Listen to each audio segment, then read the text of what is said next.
This is episode 61 that we are previewing right now. We are live on Substack right now, but we recorded a conversation a couple of days ago with two men from Montana, a farmer and a rancher. I have to say, we are also going to talk about election results here in just a moment. But the episode that we are going to post tonight, I just have to apologize in advance because the video quality, folks, is low. It is low quality video. Really? Well, only because it's like a wide shot of you and your friends from and then I'm in a quiet corner of Disneyland trying to because I was there with my son for the weekend. So it's a great conversation though, and that's what matters. Yeah, listen to the words, don't look at the pictures. Yeah.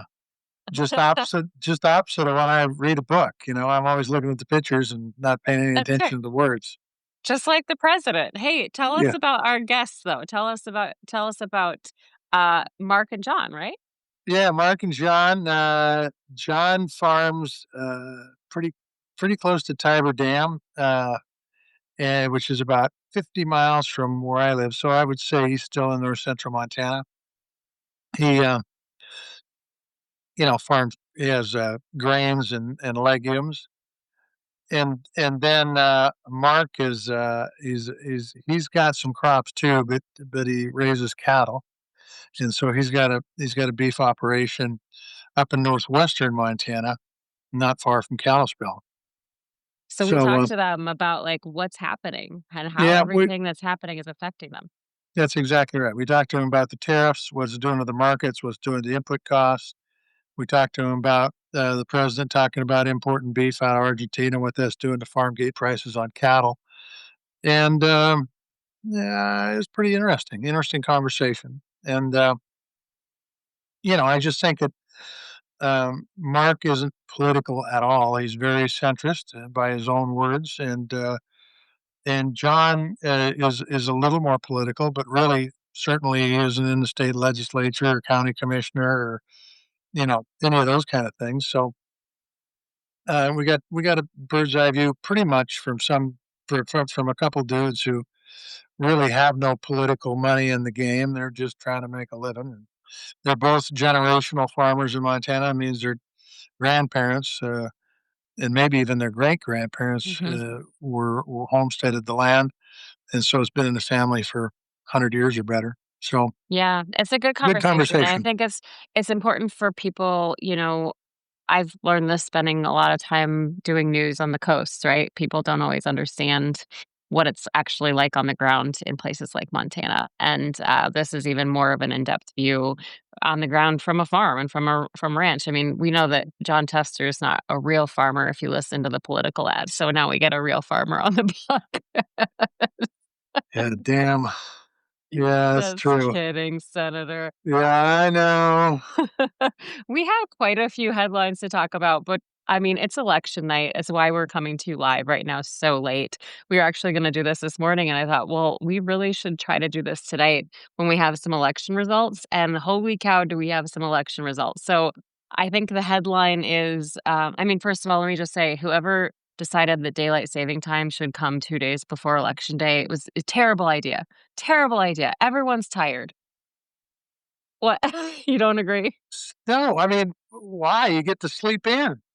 Yeah, but when you stay up late, it's an hour later still according to our bodies. So anyway, I like the sleeping in part. I don't like the night end. But I will say the headline tonight for me is that it was not a good election night for the GOP.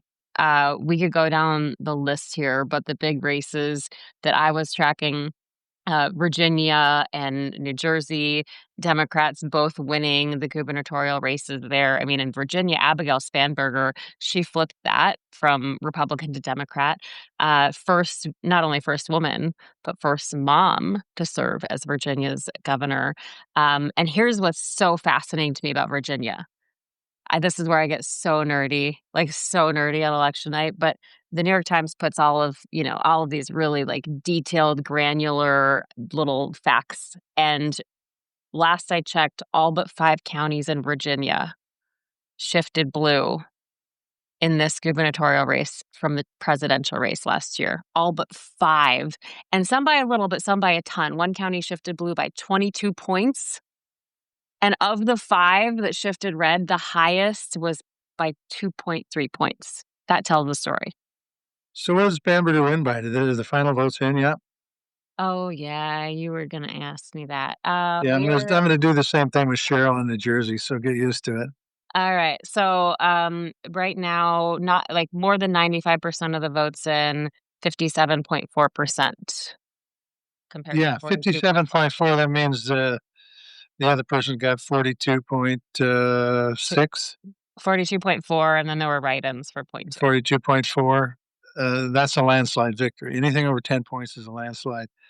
Um, so look, I mean, and Cheryl, what was Mikey Cheryl's? Alright, Mikey Sherrill won in New Jersey, and she won 56.3% compared to 43.1. Yeah, another landslide, more than 10 points. And by the way, Virginia probably wasn't a surprise, but I'm even shocked by the numbers in New Jersey. I mean, Mhm. typically New Jersey goes Republican after Democratic governors, and they didn't this time, um, which is which is pretty interesting. And then what about the state legislators around that have been in any Uh, gains there in like Virginia? I really haven't dug into that. Let me pick it up, though. Let me pick it up because you were gonna ask me about that, huh? So I've been in meetings all day, so I need to know this stuff. He's asking me to Damn live right. And I'm see. going to fact check you right now. Well, but so Jay Jones won the attorney general race. I mean, he had a pretty big He had controversy. he had A more baggage than Delta Airlines, and he still won, which is amazing. and then a Democrat won the lieutenant governor and in the state legislator. Let's see here. Oh, yeah, I mean, it's mostly blue from what I'm seeing. I don't see the Okay. final numbers, but yeah, And what the anything delegates. happened on the courts? I mean, didn't Pennsylvania have a couple of Supreme Court Yep. So seats up? Pennsylvania had 3 and the 3 Democratic leaning They won. justices, they retain their seats. Yep. Yeah. So, And then we have let's talk about New York City. Mamdani won oh New yeah. York City, and then we have Prop 50 in California. Voters in California approved that. Of course, that's a ballot initiative that basically gives the power to Democrats to redraw the state's congressional district maps. So this was basically Governor Newsom's way of fighting fire with fire after Texas did this. The difference is Texas just said, "Hey, we're going to do this through the legislative process." California couldn't do that. They needed voter approval. So they said, "All right, let's do it." And they got their voter approval tonight. So I definitely, I mean, the headline for me, like I said, bad night for the GOP, but I'm wondering from your standpoint, Senator, I mean, will these results shock the system at all on either side? Does it give Democrats a boost? And also, does it, this is the question I have for you. Does it change any minds in Congress? Because from everything I can see, there is seemingly none of Trump's endorsements or opposition mattered in any of these big races, like not even at all. Well, it mattered in that the people. I mean, I think they pretty much voted against the policies that have been implemented over the last 9 or 10 months. Um, so I'm gonna. You asked me what I thought. I'll tell you what I think. And thanks for asking. Um, I don't think it's going to change President Trump's opinion because there's been a lot of things that have happened haven't changed his policies. And I think this is a referendum on tariffs. It's a referendum on how we treat people and uh, whether we give people due process or not. But I'll tell you what I would be doing if I was a Republican in the House or the Senate. I'd be saying, "Hey, man, this is also a referendum on us because people are tired of us being do nothing and rubber stamps."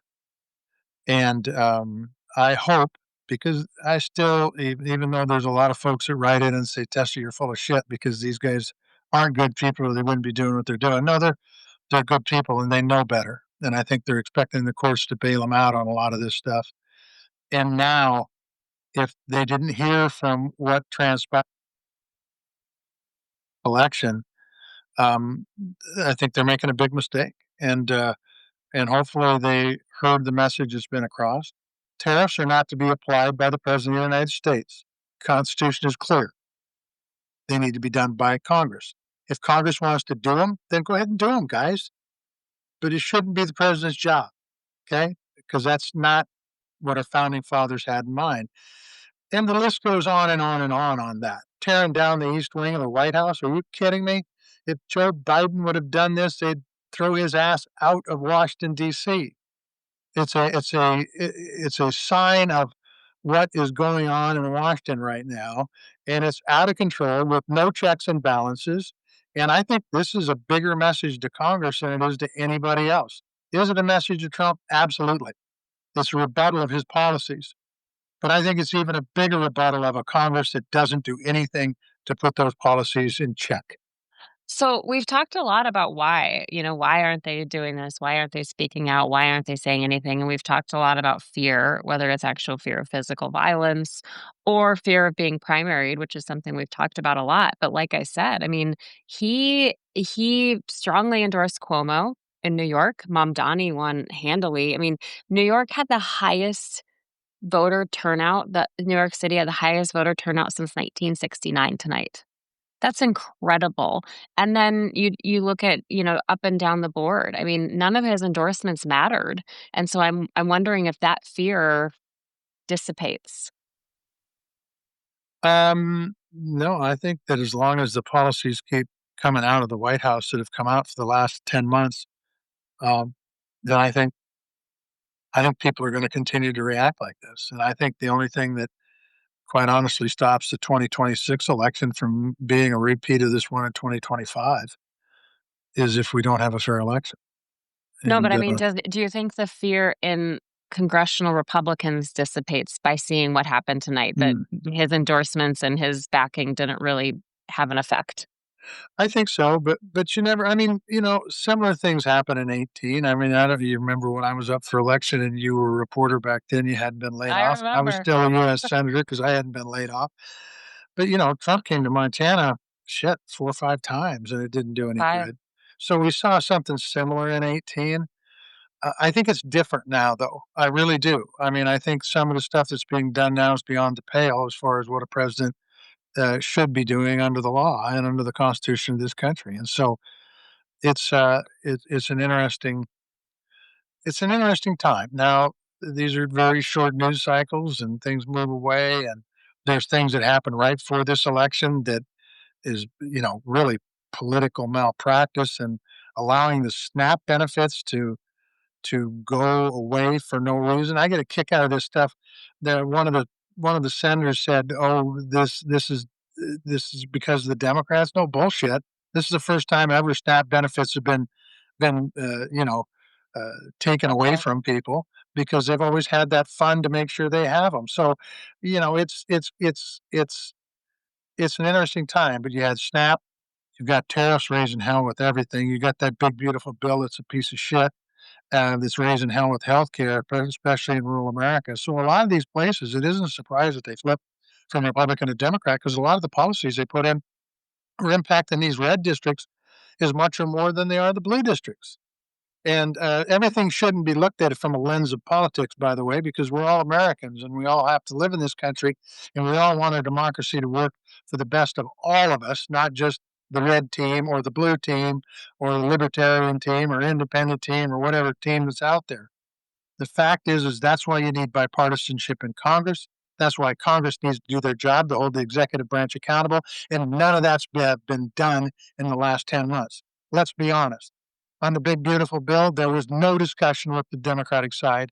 They rolled them and put it into place. It was not a good bill. It was only people like Tom Tillis on the Republican side that said, whoa, this doesn't work for the people of North Carolina. And it didn't work for the people of Montana or any other state, by the way. And then you've got the tariffs, and you hear crickets out of folks on the tariffs. And the tariffs are the biggest tax increase on American people in any president in my lifetime. I can't believe it. $90 billion in 10 months?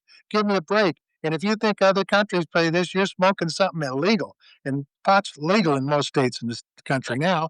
So I don't know what the hell you're smoking. So I got, it's pretty crazy what's going on right now. And so I think a lot of the people, there was a lot of energy, obviously, big turnouts, and people just said, "Whoa, time to time to make the Constitution of this country work. We're coming on 250 years, and these folks always claim to be, oh, the Constitution. I've got it right here next to my heart in my pocket, but they forgot to read the damn thing."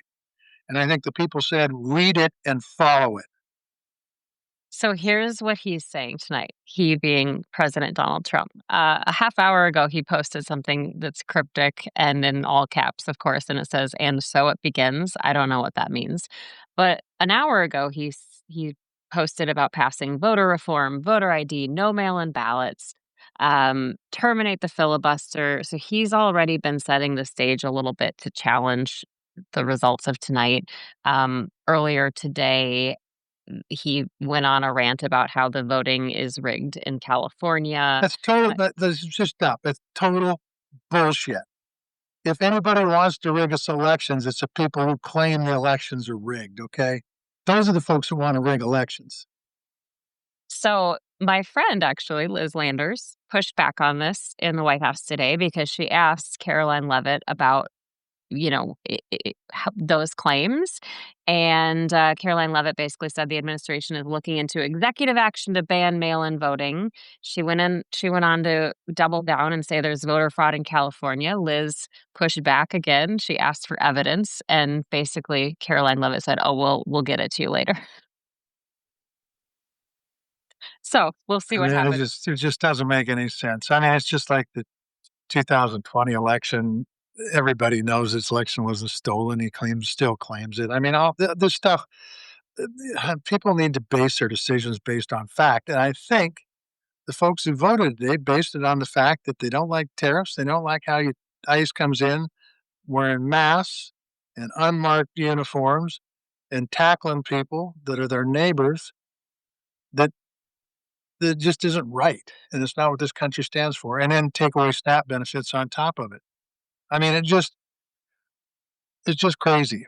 It's just crazy. That's all. Yeah, And we'll talk about the but the election turned out well. Look, I don't know Mikey Sherrill very well, but I know Abigail Stamberger pretty well. She's a stand-up person, and she's going to make a great governor. And I think Mikey Sherrill will too. But I just know Spanberger better, and she's pretty damn good. Yeah, I mean, also, just as a woman, I mean, when you have women running for office, I think that's a good thing on both sides. So I'm always going to support women running for office. Let's just chat really quickly.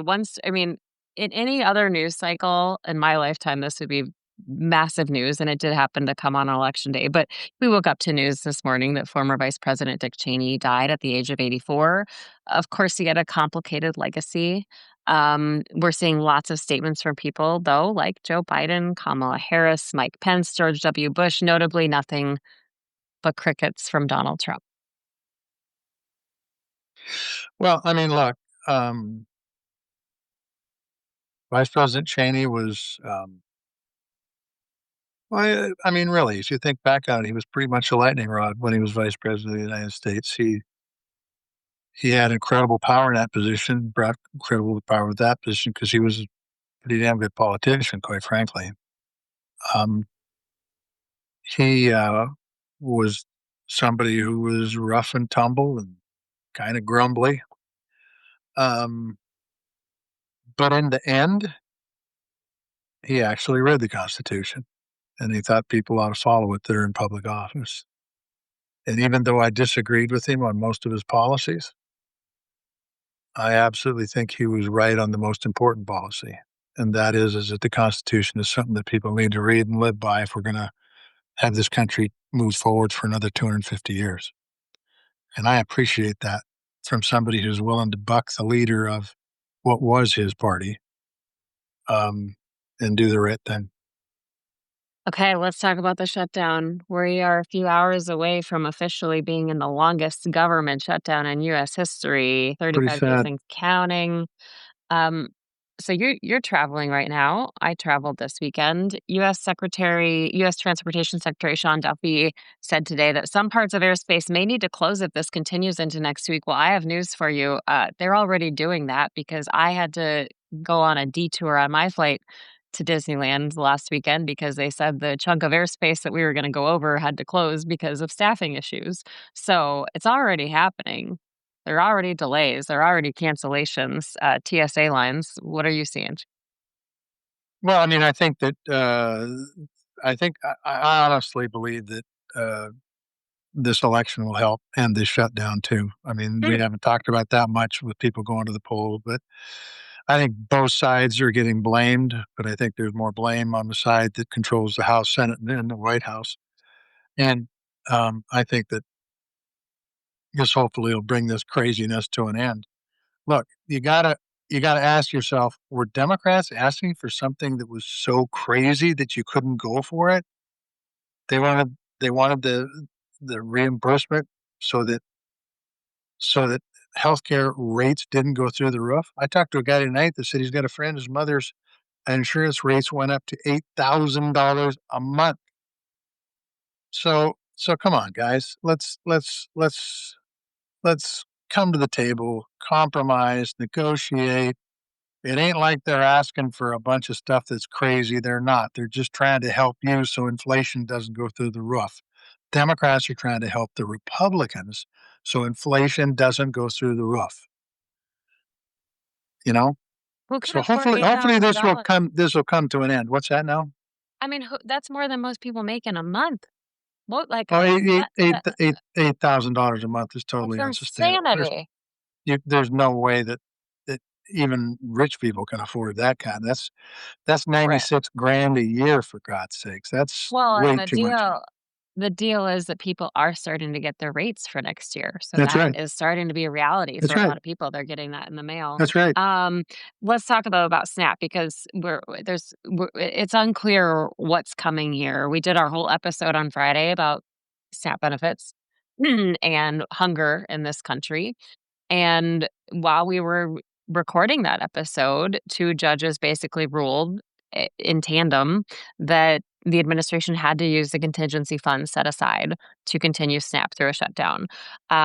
So the Justice Department basically said, okay, we're going to comply with that judge's order. We're going to pay out 50% of SNAP benefits for November out of that contingency fund. So 50%, not full, 50%.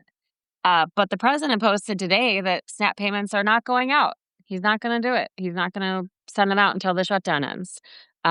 Meanwhile, the administration sent notifications to employees suggesting that only people working during the government shutdown will get back pay. They didn't mention furloughed workers, even though a law was passed in 2019 when you were in the Senate to guarantee back pay to furloughed employees. And let's also just keep this in the headlines that Representative elect Adelita Grijalva from Arizona has still not been sworn in. Yeah, I mean, a lot of bullshit going on. Bottom line, I think people smelled at this election. They voted the way they were smelling the bullshit that was going on. And, um, I will tell you that, not feeding people is not something to be proud of. In fact, what I would say to the president is what my dad used to tell me when I didn't feed the animals. You got chores to do. If you don't feed the animals, you don't eat. So if he doesn't want to feed people as president of the United States, maybe you ought to quit eating and see what it feels like. See what it feels like to have that rock in your gut because there's no food in it. I mean, this is bullshit. This is just total bullshit. And sorry, Susan, it's bullshit. It's one of our viewers who doesn't like when John swears. Well, yeah, it's really hard. Again, I will ask you, check on your friends and neighbors, help where you can, go through your pantries.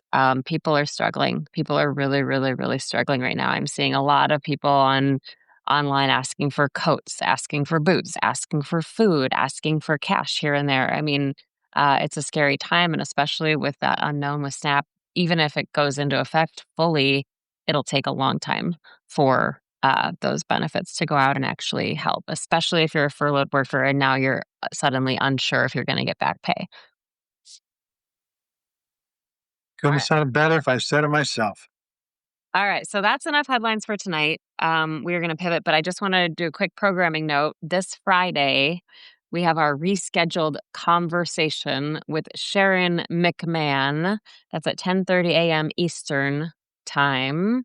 America's government teacher. Excited to talk to her. And then later that day, we are joining Edwin Eisendrath on his show called "It's the Democracy Stupid." So if you cannot handle much of us, not like, you're just sick of us, then I'm sorry, Friday's not your day. You're not gonna win on Friday. John's asking if about your hat. Well, we already did the hat on the pre-recorded conversation, John, so you'll hear the hat at the end. Senator Tester has been in meetings all day. He's oh, I have to mention too, he's gonna be live on MSNBC after this all night, right? Doing, election analysis with I don't them? think it's gonna be all night, but there'll be a hit. Yeah, there will be. Alright, so make sure you tune in. So that's why he's gotta look professional for his real job. Get out of here. Yeah, you're right. It's, uh, it's all good. Let's just pivot now into our conversation. I'll just rock and roll. Well, look, I've got a guy here who, runs cows, and I got a guy here that raises crops, okay?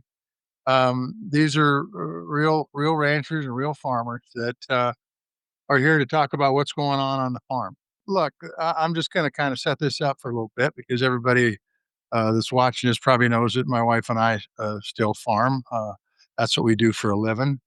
And we've been doing it for nearly 50 years, and we've seen a lot of changes over the last 50 years. But I don't know that I've seen any like we've seen over the last 9 months. And I'm gonna start with a crop guy, and I'm gonna have him introduce himself, and then we're gonna talk about what's going on the farm. So Okay. uh, here we go. Introduce yourself. Tell us what you do. Where you from? Yeah, I'm John Wicks. I'm an organic grain and pulse grower in north central Montana, and I'm a Montana Farmers Union member. Yeah, and you're south of Chester, right? Yep. So he says south of Highline about Okay. miles or so. Isn't that about right? Okay. So what kind of year did you have, John? I had a better year this year. We've got kind of been facing a drought for the last four, but this year cut a good crop. But I'm a little concerned about the prices that we're seeing at the elevators and the availability. And I ship a lot of things up to Canada, the pulses. Mm. With tariffs, that's been kind of an issue. A lot of uncertainty there where our crops can go, and it was a little limiting factor getting contracts in the first place. So there's some challenges, and not having the FSA offices open to have support has been a challenge. So there, Because of the shutdown, John? Is that why the shutdown? yeah. Yeah. So they reopened, but there's like two people in the office, and there's a lot of stuff they can't do. So that's kind of hard when you don't have access to the help that you need. So Good. let me ask a question about that because I'm just wondering. I mean, we hear it from John Chester, but everyone knows you can't trust him. So let me hear it from you, John.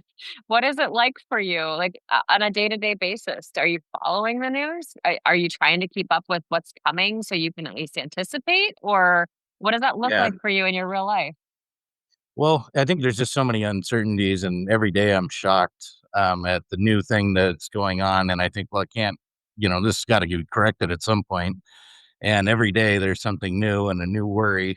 Um, so it's a little frustrating and stressful, but farmers are pretty hardworking people. Will find a way, but it's really hard to do without those safety nets.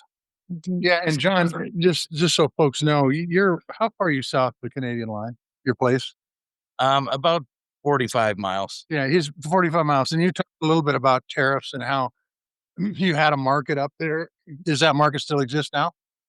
There's a little bit of a market since some of the things have backed off, but when I was looking to get my contracts in place so I'd have that price for my insurance, I talked to a processor up there that said that, I'm not going to say for sure whether I'll take that, at the end of the year, because he said he ships up and buys American and Canadian lentils, processes them, and then ships them back. So he said, I'm going to get hit both ways with this, and I can't for sure tell you if I will honor that contract.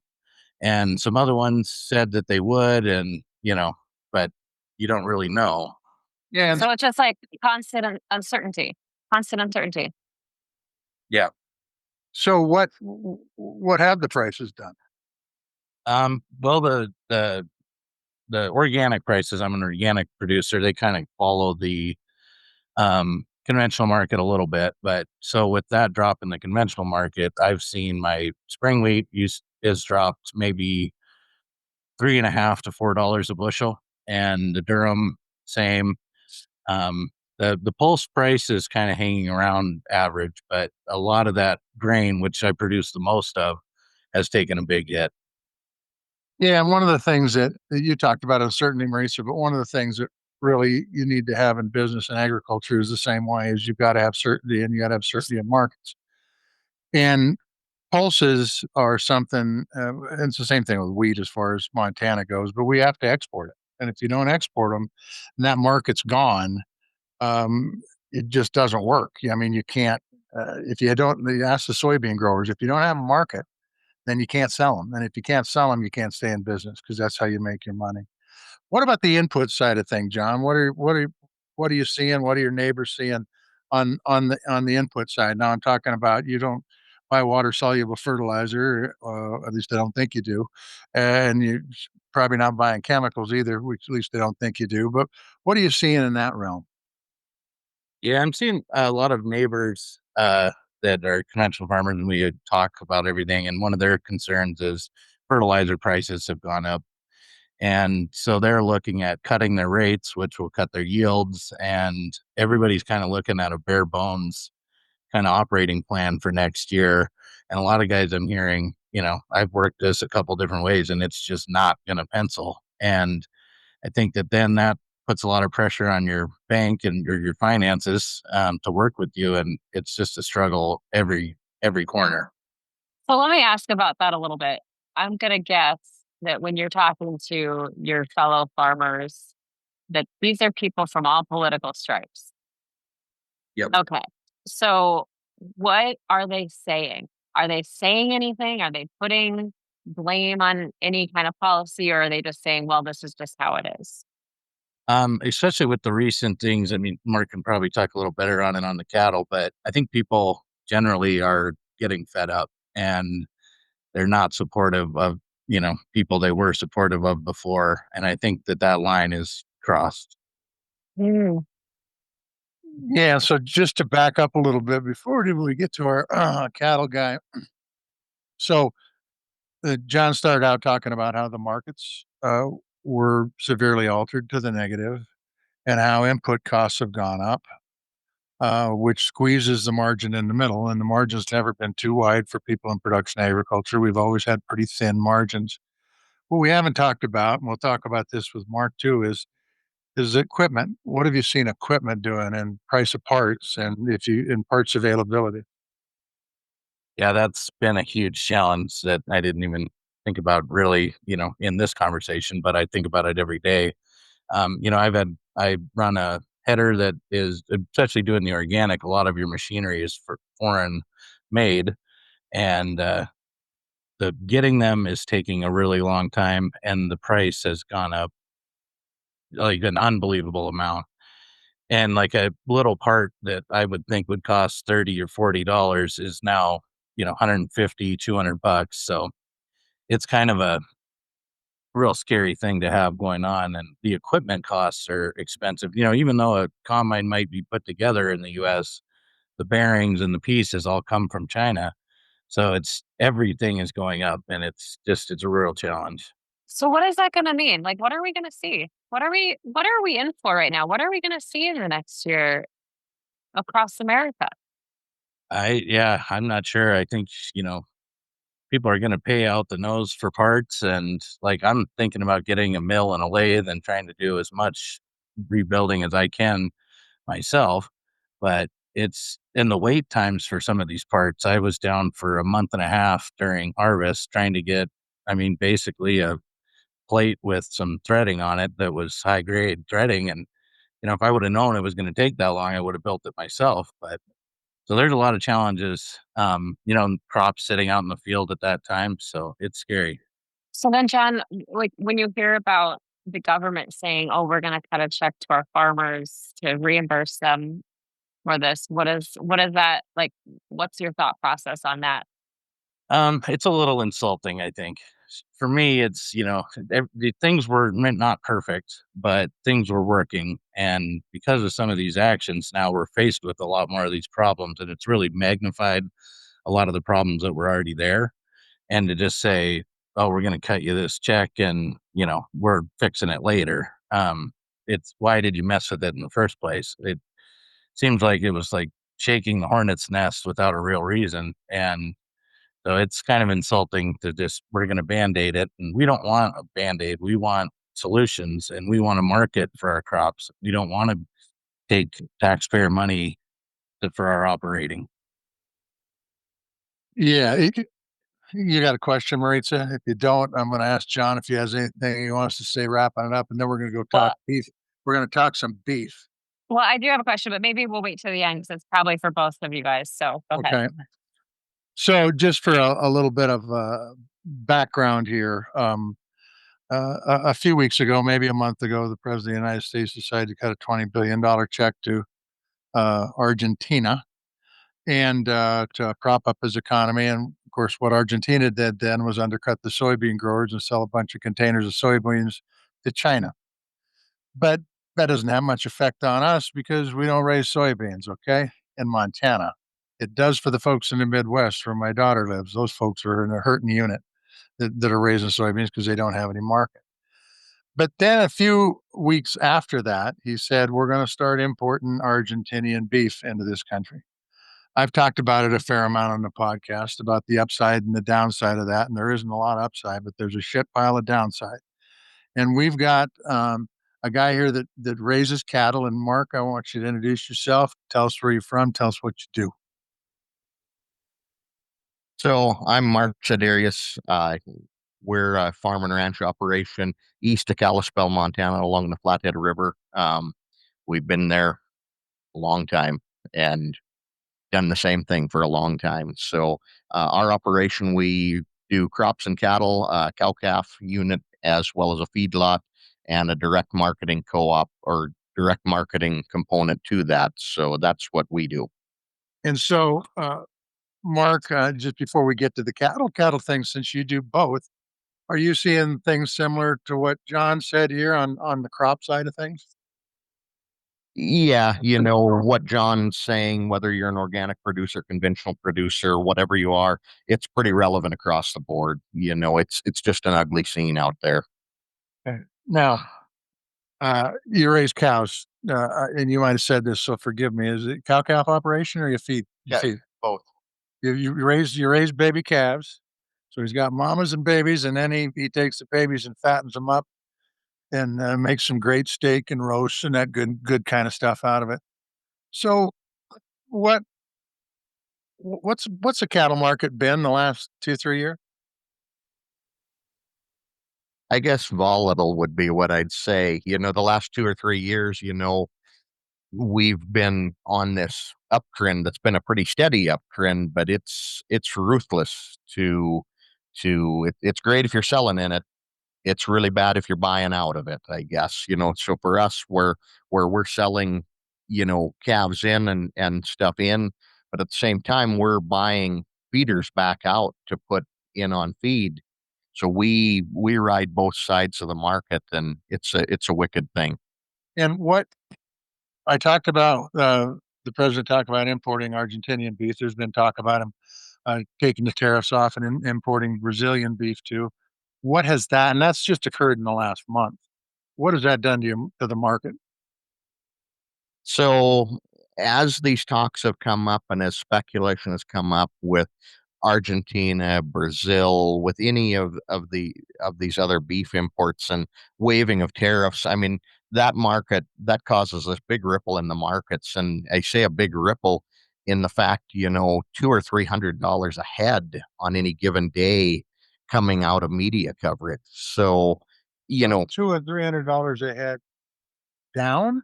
down two and $300 a head down. So it's taking cattle that if somebody is buying feeders out of the sale barn on Monday, Tuesday they may be well below the cost of ever recovering that, So the So, like, volatility, what would, like, a normal cost per head be so I can visualize that? What were they and what are they now? Yeah, yeah, yeah. so we'll talk about 10 weight calves, 1,000 pound calves. We'll talk about big calves that are headed into a feedlot to finish. So 10 weight calves a month ago were probably bringing $3,100 a head average. And any given day, if there's bad media coming out on that, if there's talk of that, you'll have $2,800 a head 10 weight calves, $29 a head 10 weight calves. So there's $200 out of that, and we're talking a margin that these feeders, if we're dealing in a market in a margin of $300 or $400, or less, our margin can quickly erase. And people will say, "Oh, you're in a record market. It's record prices still, but we're paying record prices. We're paying record prices for everything." So, our margin hasn't changed. So when those markets bump, when we hit these dips, our margins vanish. And when the price of a cow, 1,000-pound cow, drops by basically 10%, there ain't much left to pay the bills after that. There's not. So you're right. Yeah, and so in the end, you guys both are running operations that are generational. Your folks ran them before you, correct? Yes. Grandparents too? Yes. Grandparents too? Great-grandparents? Yeah. Wow. Yeah, so these guys been there since it was probably patented, correct? Since the Homestead era? Yeah, and They probably so know some of my family. yeah, well, yeah, probably does, but probably won't admit to it, okay? Uh, but at any rate, so they've been there for 3, 4 generations, and, they've seen ups and downs. They've been through the dirty '30s. They were through the 1980s when all our neighbors left. What do you compare this time to? Is it that dangerous as it was in, say, the 1980s from what they tell you? So I was just talking with Leonard Stone yesterday afternoon. Leonard, longtime Farmers Union member, retired out now, happy to be retired from farming, which you don't hear that many people say that, or not legitimately, Right. And we talked about the 1980s, yesterday. And I said, I said, Leonard, I said, from what I remember of the 1980s, I said, things were ugly, but not like this. I said, I think this is far worse. And Leonard looked right at me, and that was what he said to me. He said, "You're absolutely right. This is way worse than the 80s." In the 80s, we were still selling $4 wheat, but he said, fertilizer prices hadn't increased. He said, if you had a land note, that's where you got killed in the interest rates. But like you said, you guys are raising and selling $4 wheat, same as we were in the 80s, only your cost of production is 3 or 4 times as much as it was in the 80s. So there's absolutely no way to get a profit into this.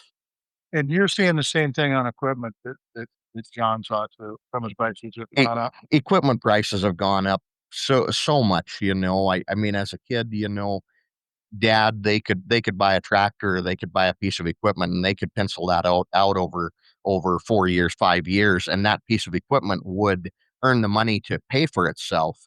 At this point in time now, if we go and buy a new piece of equipment, we have to take the whole fleet, the whole farm, every piece that we've got, and we might be on a 7-year payoff with every other item contributing into that. There's no such thing as paying an individual item with that item.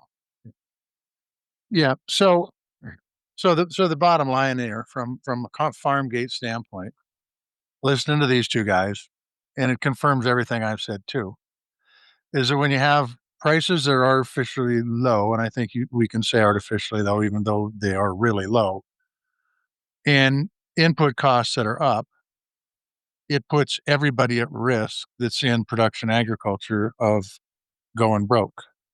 Now, John doesn't live very far from me, probably 50, 60 miles from me. And, the land we farm is it's worth plenty, but it ain't worth nothing like the land that Mark farms. I mean, he is in a place where they would love to gobble you up in a minute and build houses on it. and so there's a lot of pressure from that on you and on your family too. Want to keep And for our viewers who don't know yeah Montana geography, I mean, this is the crown of the continent, right next to Glacier National Park, yep. Northwest Montana, gorgeous, pristine, beautiful Montana, how you see it in the movies. Now John and I would disagree because we think the prairies and the grass are fine, but There, Mark's got water and trees and shit like that. But notice you said fine though. They're fine. They're fine. Northwest Montana is exquisite, but the prairies are fine. no, come on, come on, jeez, My family's from Northwest Montana. yeah, exactly. She's from just south of her family is, so yeah. She's got a lot of money. She's a trust baby. Yeah, Yeah, right. Yes. That's but yes. but getting back to the topic at hand, so when you've got a situation where you've got prices that are pushed down low, I believe it's because of tariffs. And I think the record would bear that out. And then because of tariffs too, you got input costs that have gone up, whether it's fertilizer, whether it's chemicals, whether it's price of equipment or repairs. And so it really puts farmers in a bind. And what John said is exactly right. It's okay to talk about writing a check to farmer, but I don't know a farmer that's alive that doesn't want to get his check from the marketplace. They don't want to get it from Big Brother. They want to get it from the marketplace. They don't want to be beholden to their tax-paying neighbors. They want So to get it from the marketplace. let me ask this question, and you guys don't have to answer this if you don't want to, but are either of you very political? I am not. No. A little, yeah. A little. Okay. And so when you have these conversations, I know, John, you said people are starting to get more frustrated and be a little bit more vocal, but are there still people in your industry who defend these policies? Are there people who say, well, give it time or trust the process or what are they saying? Yeah, I hear a lot of that too. But I'm starting to hear more of the fed up, which I'm happy to see. But I think it's getting harder to make those excuses and, you know, keep kicking the can down, especially with the shutdown. I mean, it's just there's no leadership to be or defending. So, what do you think it will take for there to be mass outrage amongst farmers and ranchers across the country? That's a good question. I'm not sure what it'll be, but if things continue like they are now, it will happen. Yeah, I mean, I agree. I agree 100% with what both these fellows said, and what the tipping point is. I can't tell you, and I hope we don't get there. By the way, I hope prices stabilize and go back up to where they need to be, and input costs go down. But if you've been in this business long enough, when input prices go up, they seldom go down. When the price of a combine goes up, it never comes down. And so, unless we have a change in what's happened for the entire 50 years that I've been on the farm, we're stuck with these goddamn input prices now because they've been inflated, and now that's where we're at. That's the new market. That's the new line. And so let me ask, do you have a question? You look like you have a question. We're getting to know each other that well now. I know when you have a question, when I have a question. I do wonder, like you guys are part of the Montana Farmers Union. Do you think that we're going to start to see organized outrage or organized pushback from these national groups to say, hey, like you're killing us. You're killing us. I think we're already seeing that now. I mean, if you start looking out there, when the Argentine beef topic came up, when the $20 billion bailout happened, there was murmurings happening.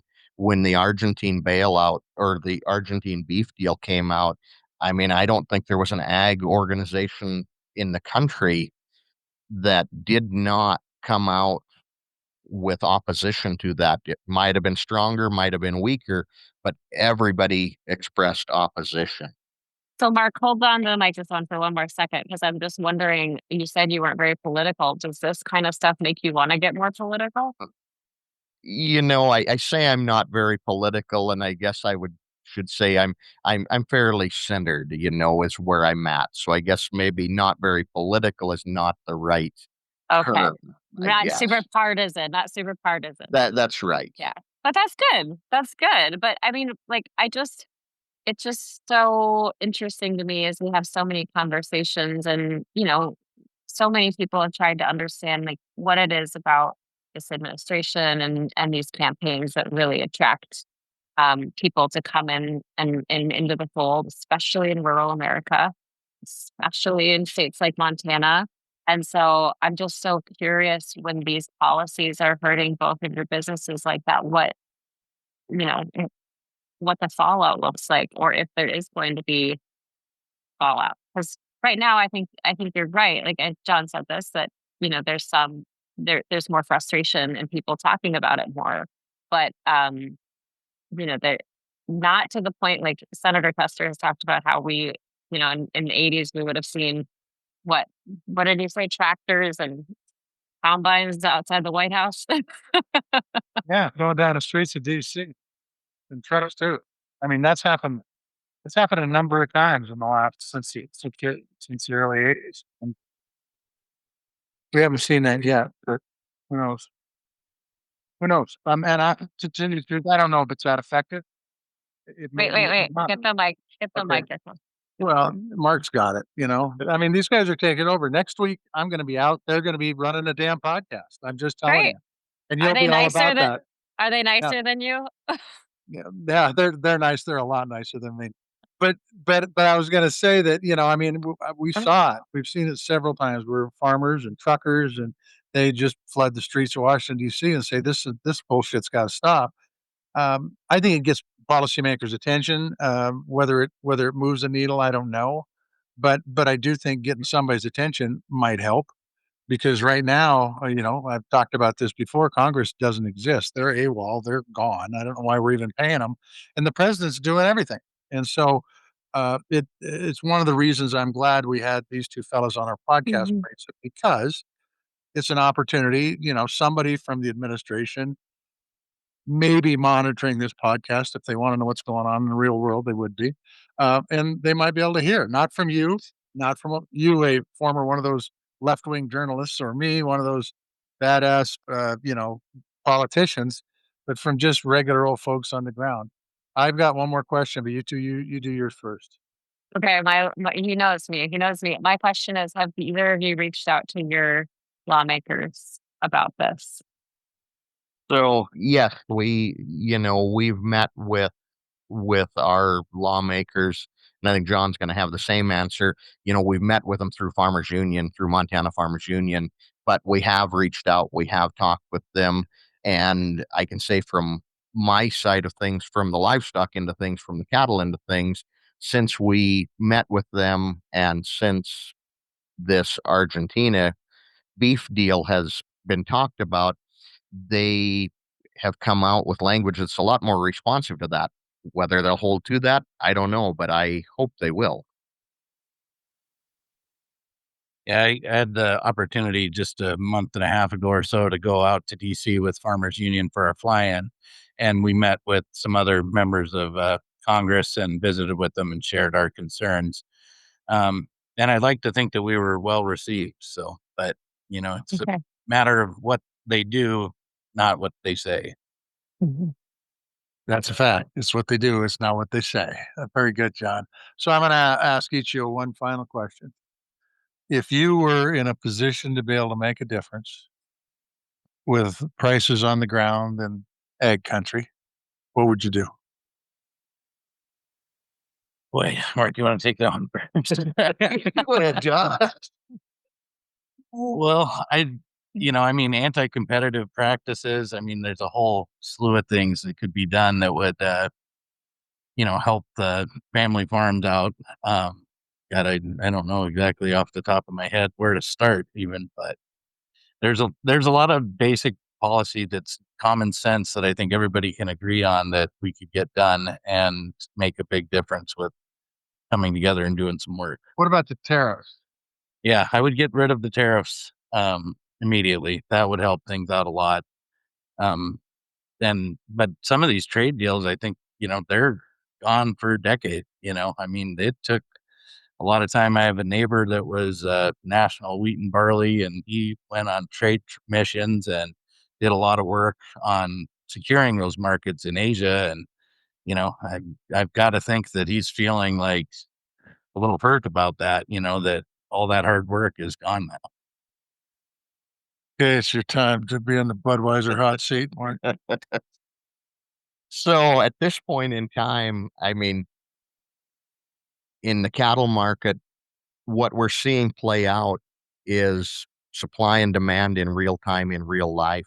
I mean, why are we going to try to import something to lower that price, to bring down that price to consumers? Our answer is not to lower prices in the grocery store. And it's the same way with, I don't care if you're wheat, barley, whatever you're growing, lower prices in the grocery stores isn't the answer. We need to get wages up, and we need to get people's earnings up so they can afford, so that all of us can have a living wage and all of us can make a living and keep on going for another generation. I mean, that's what I would say. You know, we're in this stigma of, oh, we've got to have low price food. We've got to be the lowest price food on earth. And the reality of it is we've got to get better wages out to our people. We've got to get our income up to where they can afford for everybody to make a living and survive.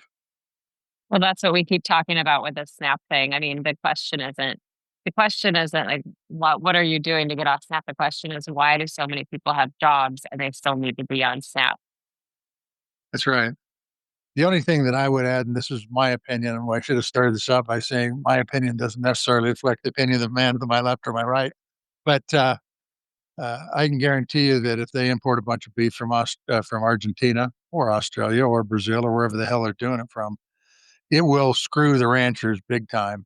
And I'll bet you the consumer won't see a market difference in the price at the food counter.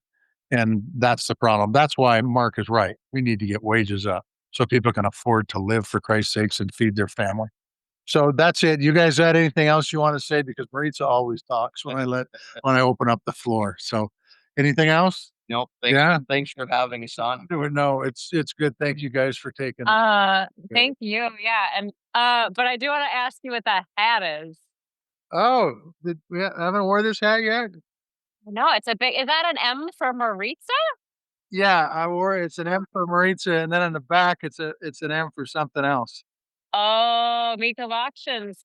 You got it. Oh, yes, you've been there recently. I've been there, and they have fleeced me. It's true. All right. All No, right. they haven't fleeced me. They're a good outfit. But, Good. all right. Well, we want to thank our guests. Thank you both so much for joining us. We want to thank Pearl Jam for letting us use their music and for all of your listeners. And we'll chat again soon. Tally ho.